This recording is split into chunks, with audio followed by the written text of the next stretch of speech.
જામીન પર મુક્ત બળાત્કારી આસારામ અમદાવાદમાં પહોંચ્યો। મોટેરા આશ્રમમાં બળાત્કારી આસારામ પહોંચ્યો છે। છેલ્લા 2 દિવસથી બળાત્કારી આસારામ આશ્રમની કોટેશ્વર કુટીરમાં છે। હાલ પેરોલ ઉપર છે બળાત્કારી આસારામ।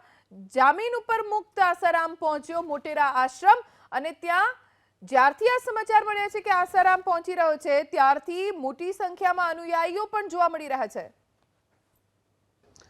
અંદાજિત 12 વર્ષ બાદ આસારામ અમદાવાદ ખાતેના પોતાના આશ્રમે આવ્યા છે।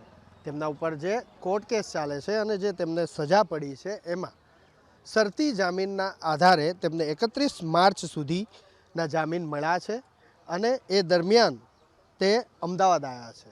જે માહિતી હાલ તેમના સાધકો પાસેથી મળી છે એ માહિતી પ્રમાણે 2 દિવસ પહેલાં અહીંયા તે આવ્યા છે અને લગભગ 10 થી 15 દિવસ તેઓ અહીંયા રોકાશે। હૃદય સંબંધિત જે તકલીફ તેમને થઈ છે તેની આયુર્વેદિક ઉપચાર તેનો અહીંયા થશે।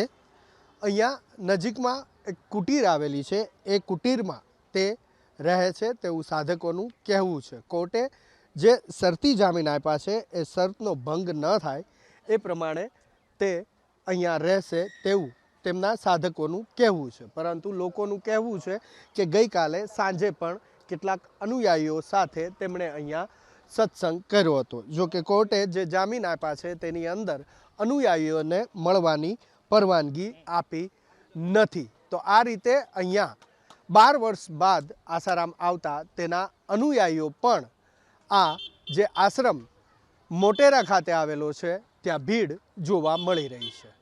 કેમેરામેન અવનીશ તિવારી સાથે હિરેન રાજગુરુ, એબીપી અસ્મિતા, અમદાવાદ।